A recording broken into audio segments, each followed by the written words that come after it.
क्या तुम लोगों को खाना मिला है? लड़ाई नहीं, कैमरा शूट हो रहा है।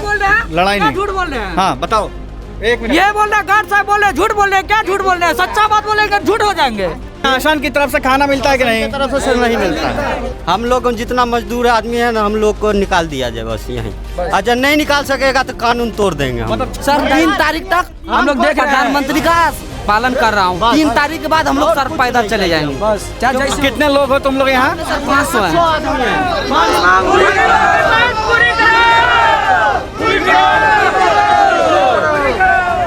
नमस्कार, स्वागत है आपका पार्लियामेंट्री बिजनेस में। मैं अभिषेक दुबे। इस वक्त नोएडा सेक्टर 25 का ये इलाका है और एक तरीके से ये झुग्गी का इलाका है। जब से लॉकडाउन हुआ है तब से जो नोएडा में काम कर रहे मज़दूर हैं, दिहाड़ी मज़दूर हैं, जो रोज़ कमाते थे, रोज़ खाते थे, उनकी स्थिति क्या है वो आपको यहाँ दिखाने लाया हूँ। क्योंकि इस छोटे से झुग्गी में तकरीबन 500 से 600 मज़दूर रहते हैं और छोटे छोटे टीन शेड के कमरे बना दिए गए हैं। कमरे का साइज़ अगर मैं आपको बताऊं तो 9 बाई 9 का है और एक कमरे में लगभग 5 लोग, 7 लोग, 8 लोग रहते हैं। और ये आप देख लीजिए, हाँ ये छोटा सा किचन है। इसमें राशन के नाम पर बहुत ज़्यादा कुछ दिखाई नहीं दे रहा है। ये शिमला मिर्च है, ये सब तुम लोगों को मिला है या खुद चलाए हो जी? खुद चलाए हैं, खुद चलाए हैं सर। अपने खर्चे से लाए हो? अपने खर्चे से लाए हैं, कभी नहीं मिला है। इन मजदूरों ने सीधे सीधे हमारे कैमरे पर कहा कि अगर 3 मई तक हमें हमारे घर तक नहीं पहुंचाया गया तो हम हज़ारों की संख्या में अपने घर की तरफ निकल पड़ेंगे। ऐसे हालात में कानून का उल्लंघन करना पड़े तो भी नहीं हिचकेंगे। हम चाह रहे हैं कि किसी भी हाल में हमें घर भेज देना, गुजारिश करते हैं। नहीं, घर तो भेजने का फैसला सरकार करेगी, लेकिन पहले ये बताओ कि सरकार जो है कहती है कि यहाँ जो मजदूर रह रहे हैं चाहे वो बिहार के हो, बिहार के हैं यहाँ पर, उसके बाद बंगाल के भी हो गए जी सर, मध्य प्रदेश के हो, यूपी के भी हैं और यूपी के भी हो। तो सरकार ये कह रही है कि हम मजदूरों को भोजन पक्का दे रहे हैं और राशन भी दे रहे हैं ताकि उनको रहने में समस्या ना हो। ऐसा है? नहीं है, ऐसा हमें कोई लाभ नहीं मिला है कि जो खुद अपने घर से पैसा मंगा के अपना राशन खरीद के खाते हैं। और किसी भी हाल में हम लोग गुजारे यहाँ जो भी पल बिता रहे हैं तो पूरा समस्या की स्थिति से ही बिता रहे हैं। हाँ बोलो। हाँ जी, कौन बोल रहा है? इधर आओ। हाँ क्या तुम लोगों को खाना मिला है? लड़ाई नहीं, कैमरा शूट हो रहा है। लड़ाई नहीं, झूठ बोल रहे हैं। हाँ। दिन भर में 5 वाली 6 वाली कोई खाना लेने वाला नहीं रहता है। खाना तब हाँ बताओ। हाँ रोड पे रहेगा ना तब जाके खाना आएगा, देता है बस दे के, जिसको मिल गया, नहीं मिला बस लेकर भाग। जितना मजदूर आदमी है ना, हम लोग को निकाल दिया जाए बस यहीं। अगर नहीं निकाल सकेगा तो कानून तोड़ देंगे हम। मतलब चारों के घर चले जाएं। हाँ बस, अगर नहीं होगा सरकार से तो हम लोग कानून तोड़ देंगे। सर 3 तारीख तक हम लोग देख प्रधानमंत्री का पालन कर रहा हूँ। 3 तारीख के बाद हम लोग सर पैदल चले जाएंगे। बस कितने लोग हो तुम लोग यहाँ? 500 है। 500 आदमी। सेक्टर 25 से तुम लोग 3 तारीख तक इंतजार कर रहे हो, उसके बाद निकल जाओगे। और कुछ नहीं करने वाले हैं हम लोग। इसी मुद्दे पर गौतम बुद्ध नगर के सांसद से जब हमने बात की तो उन्होंने भी मजदूरों को घर भेजने की बात पर सहमति दिखाई और साथ ही ये चिंता भी जाहिर की कि 3 मई के बाद मजदूरों का एक बड़ा तबका अपने घर जाने के लिए सड़कों पर होगा। इस वक्त मेरे साथ गौतम बुद्ध नगर के सांसद और पूर्व केंद्रीय मंत्री महेश शर्मा जी हैं।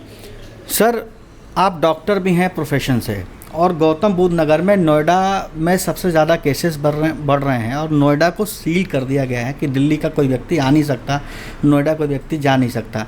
क्या स्थिति लग रही है पूरे गौतम बुद्ध नगर की सर इस वक्त? देखिए, गौतम बुद्ध नगर की भौगोलिक स्थिति को अगर हम देखें और सोशल स्ट्रक्चरिंग को अगर हम देखें तो यहाँ की स्थिति थोड़ी अलग है। मिनी इंडिया के रूप में है ये। देश विदेश के लोग यहाँ पर रहते हैं, स्टूडेंट्स हैं, यूनिवर्सिटियाँ हैं। मज़दूरों की संख्या जितनी संख्या में रजिस्टर्ड मज़दूर हैं उससे दुगनी संख्या के अंदर अनरजिस्टर्ड मजदूर भी यहाँ पर हैं। जहां हम बैठे हैं यहाँ से 1 किलोमीटर की दूरी पे ही सेक्टर 25 है, जहां पर झुग्गी बस्ती है। वहां पर जो कर्मचारी काम करते थे, जो कंपनियां इस वक्त बंद है, तकरीबन 600 लोग वहां रह रहे हैं और वो टीन शेड का 10 बाई 10 का कमरा बनाकर एक में 5-5 लोग रहते हैं। सर, उनकी ये शिकायत है कि हमें शासन की तरफ से ना राशन मिला है, ना खाना मिला है और हमें जाने तक नहीं दिया जाता। ऐसी स्थिति में हम कैसे जिएँ और कैसे खाएँ? देखिए, उनका दर्द हम सब लोग समझ सकते हैं, लेकिन जहाँ तक खाने की व्यवस्था है, देखिए करीबन 1 लाख लोगों को भारतीय जनता पार्टी की हमारी जो किचन है, कम्युनिटी किचन, उसके माध्यम से हम लोग भोजन करा रहे हैं, खाना दे रहे हैं, दोनों समय को खाना दे रहे हैं। शासन प्रशासन की तरफ से भी सभी लोगों को, ख़ास तौर पर ऐसे जो क्लस्टर हैं, जो शेल्टर होम्स में रह रहे हैं, स्कूलों में रह रहे हैं, उन तक खाने की व्यवस्था सरकार ने कर दी है।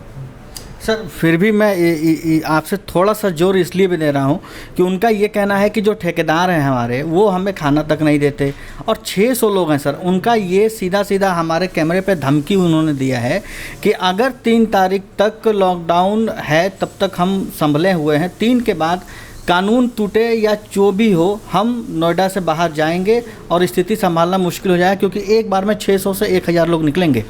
देखिए, ये चिंता सबको है, सता रही है। इंटेलिजेंस के लोगों को भी ये सूचना होगी। हम सब हालांकि लोग हम समझा रहे हैं, लेकिन फिर भी लोगों के दिल में 2 दहशत हैं।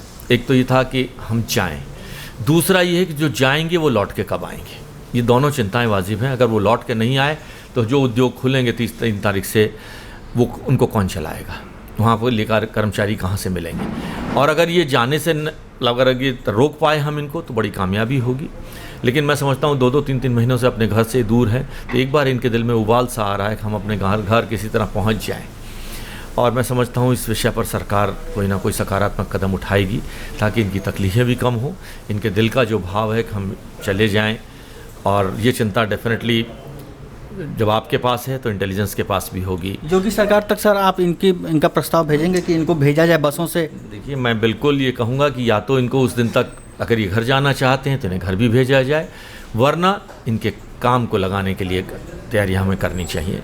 इनको खाली बैठाकर 3 तारीख के बाद रोकना थोड़ा सा दिक्कत ज़रूर होगा। सर, आपने अपने तरफ से व्यक्तिगत रूप से कोरोना के लिए क्या किया है? हो सकता है आपने कई खर्चे किए हों, वो भी हम जानना चाहेंगे। सर, पार्लियामेंट्री बिजनेस के जो दर्शक हैं वो जानना चाहते हैं कि महेश शर्मा जी ने गौतम बुद्ध नगर में अपने MP लाइट फंड से कितना खर्च किया है, और जैसे मास्क, सैनिटाइज़र और जो भी इम्पॉर्टेंट चीज़ें हैं इस लड़ाई में लड़ने के लिए, उसमें क्या व्यवस्था की जा रही है? देखिए, हम लोग एक व्यवस्था के तहत काम करते हैं। जहाँ तक व्यक्तिगत रूप की बात है, हमारे 10 हॉस्पिटल हैं। 10 हॉस्पिटलों में से 3 हॉस्पिटल यहाँ पर ग्रेटर नोएडा का 100 बेड का हॉस्पिटल हमने सरकार को दे दिया है, वो एज ए आइसोलेशन सेंटर के लिए। खुर्जा वाला हॉस्पिटल 28 वेंटिलेटर्स के साथ हमने सरकार को दे दिया है। और राजस्थान में वाला हमारा हॉस्पिटल भी हमने सरकार को दे दिया है। वो तीनों हॉस्पिटल व्यक्तिगत कैलाश हॉस्पिटल ग्रुप की तरफ से हमने समर्पित कर दिए। उनमें काम करने वाले स्टाफ भी हमारे होंगे और मशीनें भी हमारी होंगी। इसी मुद्दे पर जब हमने गौतम बुद्ध नगर के DM सुहास LY से बात करने की कोशिश की, तो उन्होंने ये कहकर टाल दिया कि उनके पास सही आंकड़े नहीं हैं और उन्होंने हमसे इस मुद्दे पर बात नहीं की। इस वक्त मैं Noida sector 27 DM Suhas LY के घर के बाहर खड़ा हूँ। हम इनसे बात करने आए थे कि नोएडा सेक्टर 25 के झुग्गी में तकरीबन 400 से 500 मज़दूर जो कि मध्य प्रदेश के, बिहार के, उत्तर प्रदेश के हैं, ना उनके पास रोज़ का खाना पहुंच रहा है, ना पीने के पानी की सुविधा है, ना रहने के लिए जगह है। टीन शेड में वो रहते हैं और 10 बाई 10 का उनका कमरा है, जिसमें तकरीबन एक कमरे में 6 से 7 लोग रहते हैं।